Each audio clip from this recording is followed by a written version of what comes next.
Bonjour, et deux anses, et je vais reprendre mes deux bandes de noir, donc la grande que j'ai découpée en deux. Je vais mettre mes anses un petit peu plus haut, et en fait, je vais ouvrir les coutures. Alors là, comme c'est de la toile, je vais mettre un petit coup de fer de chaque côté. Je vais mettre mes coutures bien à plat, donc d'un côté et de l'autre. Et vu que j'ai le fer, je vais mettre la couture une sur l'autre et je vais mettre un petit coup juste pour marquer le milieu de ma pièce. Et là, ce qu'on va faire, c'est qu'on va attacher les anses. Alors, on va se mettre sur l'endroit. Hein. Vous allez retourner votre pièce. Vous allez vous mettre sur l'endroit. Donc là, j'ai ma partie milieu qui est marquée. Je vais mettre une petite épingle pour qu'on le voie bien, parce que comme c'est en noir. Donc j'ai tout simplement marqué le milieu. Alors si j'ai un doute, je refais pour être sûr. Voilà. Donc là, j'ai la partie milieu de mon tissu. Alors ce que je vais faire, donc je vais mettre en haut les épingles. Je vais prendre mes anses que je vais mettre donc la partie dos, c'est-à-dire la doublure vers moi. Je vais mesurer pour laisser 7 cm de chaque côté. Donc je vais mettre une épingle, j'attache ma première anse à 7 cm et je fais pareil de l'autre côté. Donc je mesure 7 cm et hop, je pose le bout. Alors n'ayez pas peur, c'est pas compliqué, vous allez voir que ça va super vite. Donc je mets d'un côté, donc vous voyez, j'ai ma anse en sachant que j'ai l'endroit de mon tissu, par contre j'ai l'envers de mes anses, parce que quand ça va être cousu, en fait ça va venir comme ça, et là mes anses seront à l'endroit.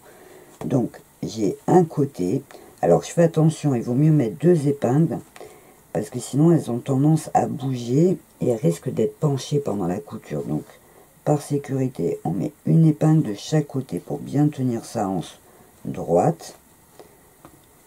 Donc hop, un côté et l'autre.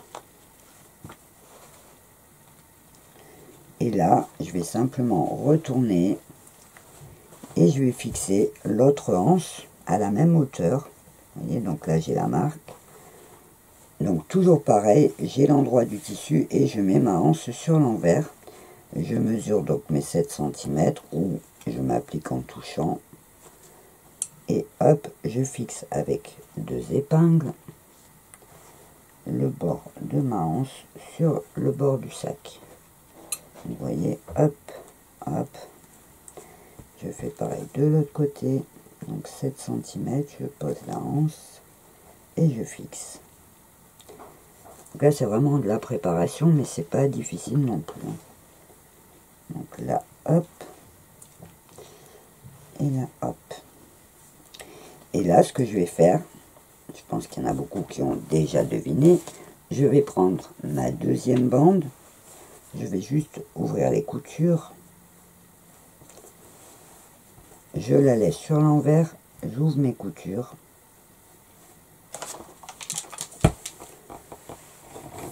Hop, des deux côtés.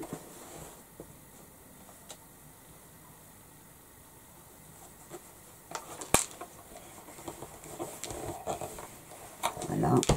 Et là, je vais tout simplement glisser en gardant la bande sur l'envers. Je vais simplement la glisser, vous voyez, pour recouvrir en fait la première bande. Je vais faire correspondre couture sur les côtés. C'est le repère. Donc je les mets. C'est pour ça qu'il fallait vraiment qu'elles soient à l'identique. Et c'est pour ça que je vous ai fait faire qu'une seule bande qu'on a coupée après. Et des fois, on se dit, bah, on aurait pu faire deux bandes séparées, mais ça sera difficile d'être au millimètre. Alors que là, c'est la même bande. Et donc, de chaque côté, je fixe. Donc, mes deux bandes sont endroit contre endroit. Moi, je vois l'envers. Et je fixe de chaque côté avec une épingle. Là, je prends mes côtés, je tends. Et vous voyez, là, je vais faire correspondre je rajoute une épingle. Et pareil, l'autre milieu, je rajoute une épingle.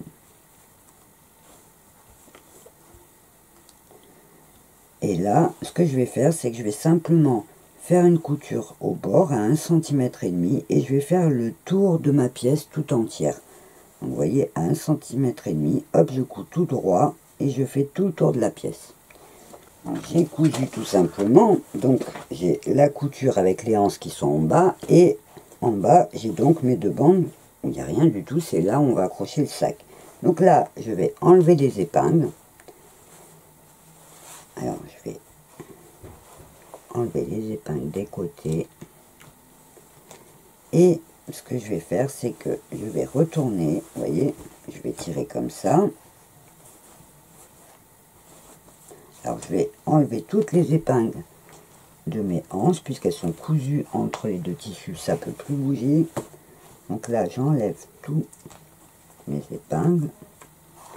Donc, je me retrouve avec la bande qui est cousue au milieu et mes anses qui sont prises à l'intérieur. Ce que je vais faire, c'est que je vais d'abord me mettre sur l'envers. Vous voyez. C'était pour vous montrer ce que ça donnait. Donc, je reviens sur l'envers et je vais ouvrir les coutures. Alors, vous voyez, j'aplatis mes anses. Et là, je vais ouvrir la couture entre les deux bandes en repassant, tout simplement. Donc, j'aplatis. Et j'ai donc mes coutures. Et j'ai ouvert la couture du milieu. Et là, ce que je fais, c'est que tout simplement, je ramène une bande sur l'autre. Je me mets sur l'endroit, en fait. Je peux tirer par les anses. Vous voyez, je fais correspondre les côtés. Et hop, je tends. Et je vais repasser donc bien à plat en mettant bien, vous voyez, les bandes. Donc j'ai ma anse qui est en haut. Et là, donc je vais repasser ma couture. Voilà. Pour bien la fixer. Donc d'un côté et de l'autre.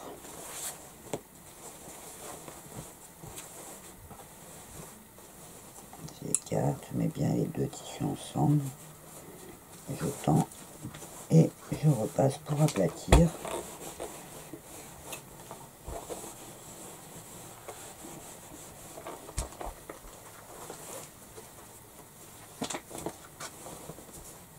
Alors, le repassage, comme je dis souvent, est très important, ça vous permet de mettre les pièces bien en place. Donc, hop.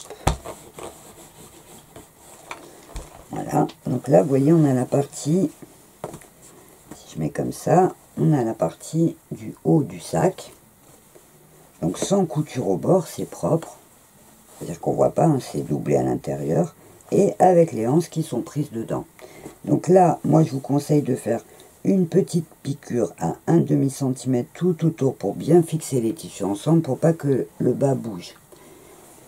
Donc on a presque fini, courage. Donc vous voyez, on va faire la piqûre du tour, c'est vraiment juste pour dire que ça tient en place. Et vous pouvez aussi le faire par exemple d'une autre couleur pour que ça décore.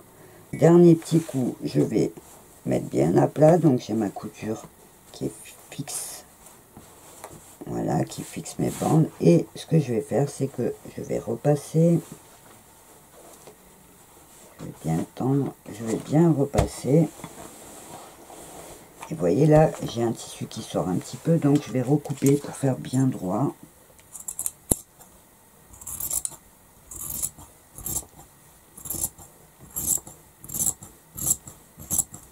C'est aussi un système qui peut vous servir par exemple pour mettre en haut d'un tote bag, pour faire propre.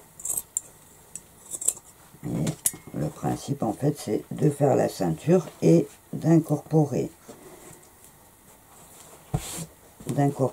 les anses directement, et là, les anses sont bien en face, d'incorporer donc directement dans les coutures en ayant un rendu très propre. Et là, on a donc notre partie du haut, on a notre doublure qui va donc rester sur l'envers, on a notre partie pochon, et on a enfin notre partie extérieure. On a donc 4 parties. 1, 2, 3 et 4. Et là, avec une seule couture, on va finir notre sac en une fois. Alors, la technique, c'est de mettre, donc déjà, on met la doublure dans, pour me repérer, évidemment, je mets couture sur couture, je mets une épingle sur chaque côté, donc d'un côté et de l'autre, couture ouverte et couture sur couture. Hop, là je tends, vous voyez, hop, je fais à l'intérieur, voilà, et voilà donc la partie du bas. La deuxième étape va être de mettre donc ces anses. Alors, je vais mettre la partie pour voir les anses sur l'envers pour moi, et je vais l'enfiler autour de mon sac. Donc, vous voyez, ça paraît compliqué, mais ça l'est pas du tout, hein, vraiment. Vous allez mettre donc les anses vers le bas, sur l'envers pour vous, et vous allez fixer toujours couture sur le côté, ensemble, d'un côté et de l'autre.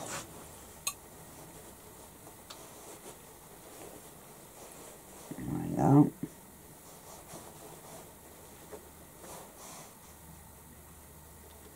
Vous voyez, on a. Donc là, je vais tendre. Et en tendant, je vais mettre une épingle au milieu, pour pas que ça bouge quand je vais coudre. Donc une épingle au milieu, où là je prends toutes les épaisseurs ensemble. Et pareil sur le devant, je tends, j'aplatis, vous voyez, et hop, je mets une épingle sur le milieu. Donc là, vous voyez, c'est tout simple. En fait, si on ferait la piqûre comme ça, et bien quand on soulève, on aurait donc notre petit sac, vous voyez, avec le petit bandeau, la anse, voilà, on en serait là. La seule chose, c'est que là, on va rajouter donc notre partie pochon et le laisser sur l'envers, et je vais l'enfiler par-dessus, donc sur l'envers, hein. Je l'enfile par-dessus, pareil, je fais correspondre les coins, vous voyez, donc d'un côté, couture, couture, hop, je mets mon épingle, et pareil de l'autre côté, donc sur l'envers, et hop, couture sur couture. Je tends, et pareil, je fixe sur la moitié du devant pour avoir un repère, donc je mets une épingle, et pareil, de l'autre côté sur le dos, je récupère mon épingle du milieu, et je la mets pour pas que ça glisse en fait quand je vais coudre. Voilà. Donc vous voyez, là, on en est à la partie pochon sur l'envers, les poignets sur l'envers et le sac sur l'endroit. Et là, avec une seule couture, on va faire le tour. Donc on va partir et on va faire tout le tour du sac, vous voyez. On va faire tout le tour. Et en une fois, on va attacher toutes les pièces ensemble. Il suffira de faire un petit point de zigzag pour faire propre au bord. Et le sac sera fini, il nous restera juste à lui mettre le cordon. Donc là, je vais faire la piqûre tout autour. Voilà, donc là, je coupe mon fil, je déplie tout simplement la partie pochon, vous voyez, vous allez vous retrouver avec un sac qui est comme ça. Donc l'intérieur, là on a notre doublure en bas, alors c'est noir, on voit pas trop, mais on a posé la doublure en bas, et donc là on a la partie pochon auquel on va rajouter le cordon pour serrer, le faire entrer à l'intérieur, vous voyez, et avoir donc notre petit sac, voyez, terminé. Donc là, on va juste mettre les cordons. Donc tout simplement, je vais mesurer donc de chaque côté en laissant une marge, je double pour faire les deux côtés. Et là, je vais couper mon cordon. Je vais faire un nœud pour pas que ça se défasse pendant que je passe mon épingle. Une grosse épingle nourrice, je vais la rentrer dans mon cordon. Voyez, hop, je la mets pas trop au bord pour pas qu'il s'effiloche et qu'avant que j'arrive au bout, il soit cassé. Et là, je vais simplement passer par un trou d'un côté et je vais aller jusque de l'autre côté, tout simplement en faisant glisser mon épingle à nourrice. Voilà, je sors le cordon, je vais tirer et je vais coulisser. Hop. Voilà, des deux côtés. Donc là, vous voyez, il sort plus, donc je continue à le faire glisser, voilà. Et là, donc je vais couper le bout. Et tout de suite, je vais faire un nœud pour les attacher ensemble. Voilà, je tire bien sur mon nœud. Vous voyez, je tire vraiment bien pour qu'il soit. Voilà. Là, je vais découper ce qui dépasse un petit peu, pas trop court non plus. Et voilà, donc là, j'ai... Donc là, la partie pochon, je tire de l'autre côté pour choper le bout. Ça permet de ne pas tirer que d'un seul côté, donc je fais ressortir mon bout. Vous voyez là, de ce côté, on a laissé le trou. Voilà. Et là, donc, j'aurai plus qu'à tirer sur les deux côtés, donc un et l'autre.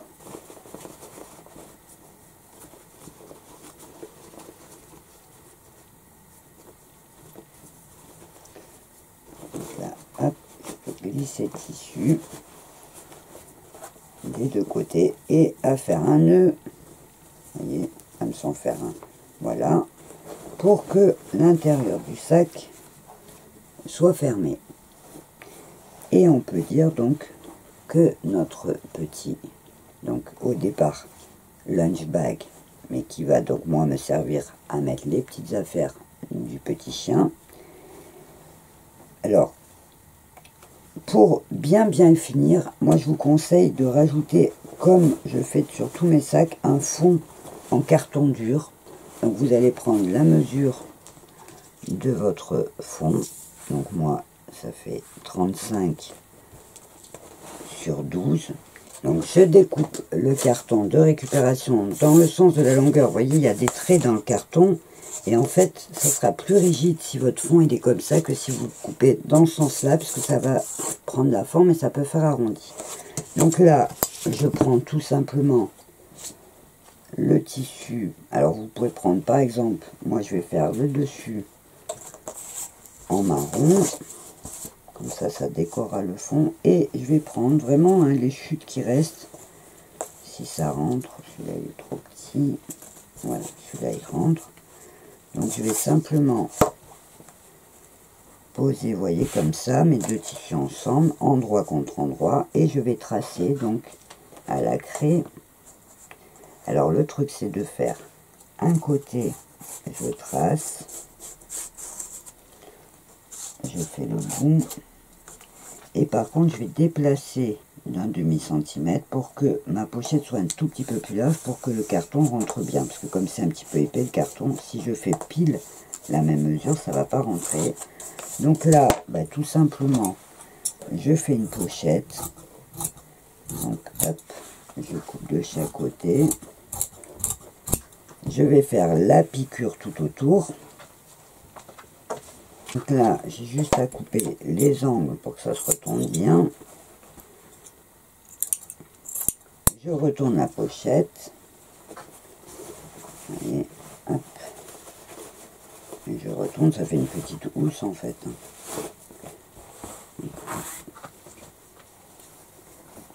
Donc là, hop. Et là, je vais tout simplement glisser le carton à l'intérieur. comme je l'ai fait. Hop, je glisse le carton à l'intérieur. Comme ma pochette est un tout petit peu plus grande, il n'y a pas de souci. Le carton va rentrer comme il faut. Quand j'arrive au bout, je vais plier vers l'intérieur. Et je plie tout vers l'intérieur, tout le tour. Donc, hop, je vais glisser le long du carton. Pareil. Et donc là, j'ai plus qu'à mettre un petit point à la main. Vous voyez, je vais mettre une épingle là pour vous montrer. Voilà. Et donc, mon fond est fait. Je vais glisser à l'intérieur. Vous voyez là, mon sac il est tout mou au fond. Quand je vais mettre des choses dedans, vous voyez, il n'aura pas vraiment une jolie forme. Quand on met un petit fond en carton, alors il suffit de l'enlever quand on le lave, parce qu'évidemment le carton ne va pas passer à la machine. Et ben, je fixe le fond. Ça va me permettre de tenir mes deux tissus, la doublure et le tissu extérieur, bien ensemble. Et vous voyez la différence quand on le retourne. Vous voyez, le fond est bien marqué. Donc quand on va mettre des objets dedans, par exemple je vais mettre une cutter juste pour vous montrer, et ben quand il va y avoir du poids dedans, la forme du dessous reste jolie, ça reste bien plat. Donc c'est un petit détail, mais c'est aussi les détails qui font toute la différence. Et voilà, votre lunch bag, ou ce que vous aurez choisi de faire, est donc fini. Alors j'espère que ce tuto vous donnera plein d'idées pour celui-ci, mais aussi pour tous les autres. Si vous avez des questions, je vous rappelle qu'une partie commentaire sous cette vidéo peut vous permettre de les poser et je me ferai un plaisir de vous y répondre. Si vous êtes nouveau ou nouvelle, sachez qu'il existe aussi sur Facebook un groupe qui s'appelle Totalement Crazy by Nat, qui peut vous permettre d'échanger avec d'autres personnes qui suivent cette chaîne et qui peut aussi vous permettre de partager les photos de vos créations réalisées à partir de mes tutos. En attendant mon prochain tuto, je vous souhaite plein de jolies créations. Je vous dis au revoir et à bientôt.